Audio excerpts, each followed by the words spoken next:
people catching hell, poor people barely making it from day to day, so desperate, wrestling with despair, trying to stay away from crack houses, going to church and hoping they can be inspired, but finding too much prosperity gospel there, seeing too much chamber of commerce religion, seeing too much obsession with just things and commodities even at the altar, so they go somewhere else. They go to the clubs on Friday night. There's hip-hop coming at them. What's hip-hop about? Too much about bodies bouncing up against one another and asking what the performance level is from 0 to 10. Did you freak me last night? I freaked you last night? That was nice. Meet you next Friday.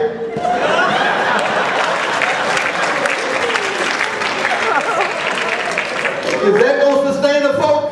No. Curtis Mayfield turns over in his grave. I want to produce a music that stirs the souls of a people who are mustering the courage to think for themselves and courage to love. I don't want a music that just stimulates the body. I want a music that stirs the soul. In fact, I'm influenced by the soul stirrers of Lou Rawls and Sam Cooke and others. No bubblegum music that's at the surface, that's superficial. I want music that'll grab you at your rib and make you wrestle with questions. Oh yes, that's my tradition. That's the best of my generation. Gil Scott Harris. That's Stevie Wonder. That's Marvin Gaye, What's Going On. That's Donna Hathaway. These are just not names that produce sound to dance to.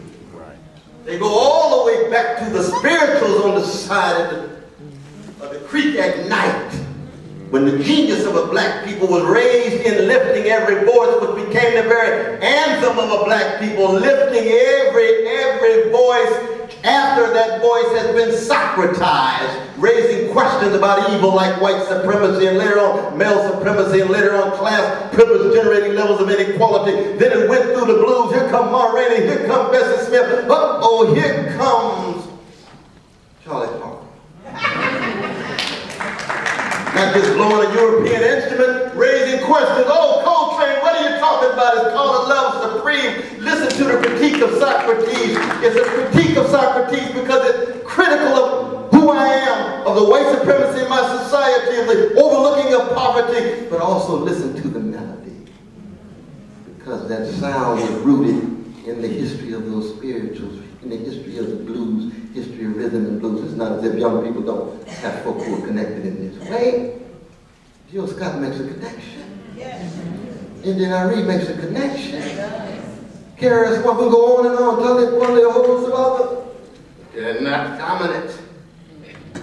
They're not the ones who are projected by a recording industry so obsessed with making money and manipulating the bodies of these young people so that their minds are often dead.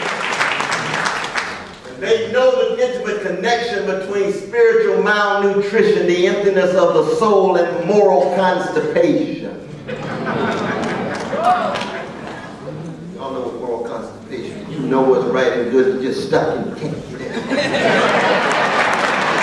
Too much greed, too much avarice, too much envy, too much jealousy, too much selfishness.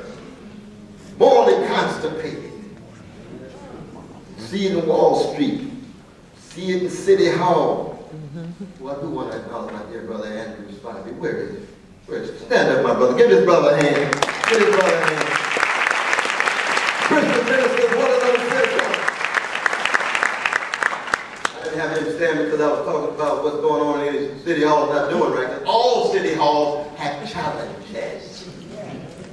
And all of us are human beings wrestling with constraints larger than us, so we have to wrestle with the choices in light of those constraints. But those city halls and those state houses and those white houses and Wall Streets are so permeated with market sensibilities of buying and selling and making and mending and manipulating, obsessed with the 11th commandment, thou shalt not get caught. Or corruption. Corruption is promiscuous. It will lie with anybody. I pray for my dear brother Cornel Patrick. I love my dear brother Cornel Patrick. He just looks like he did some things he should not have done. He's dealing with the forces of corruption that's coming at any mayor, any governor, any president, any senator. And I know I have done many things I should not have done.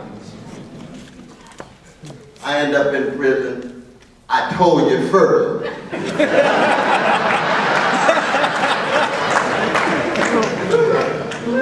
I know I got gangster proclivity. I know that. Nothing but the Holy Ghost holding me together. I'm honest about that. But that's where the courage comes in. To connect thinking critically with the courage to love, beginning with loving yourself, beginning with loving those who shape you, and spills over into loving others, beginning with the least of these. And when you have a love deficit, and when you have a courage deficit, you end up with a decadent culture. And you end up with a decaying society in which everybody's just obsessed with getting over by any means. It's called the gangsterization of a society. And our young people, with their strong gangster activity, running amok. Yes. Because they look around.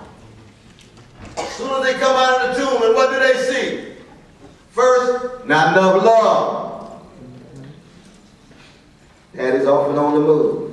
Not all of them. We got some good fathers out there. A whole lot of them drifting. Mother, overworked, underpaid, breaking her neck, trying to give all the love she can, but the street is so powerful.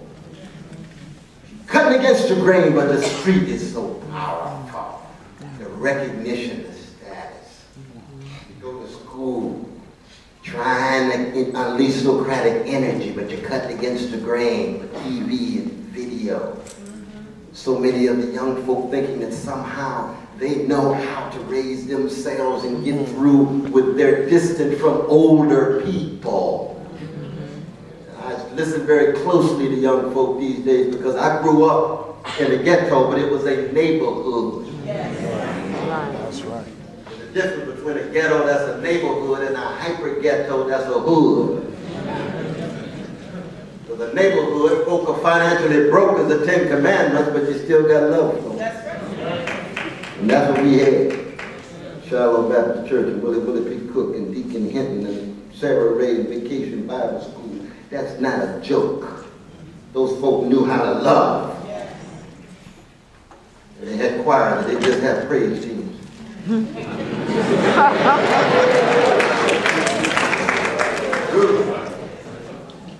a James Cleveland song, you understood what the words were. It had more than 7 words.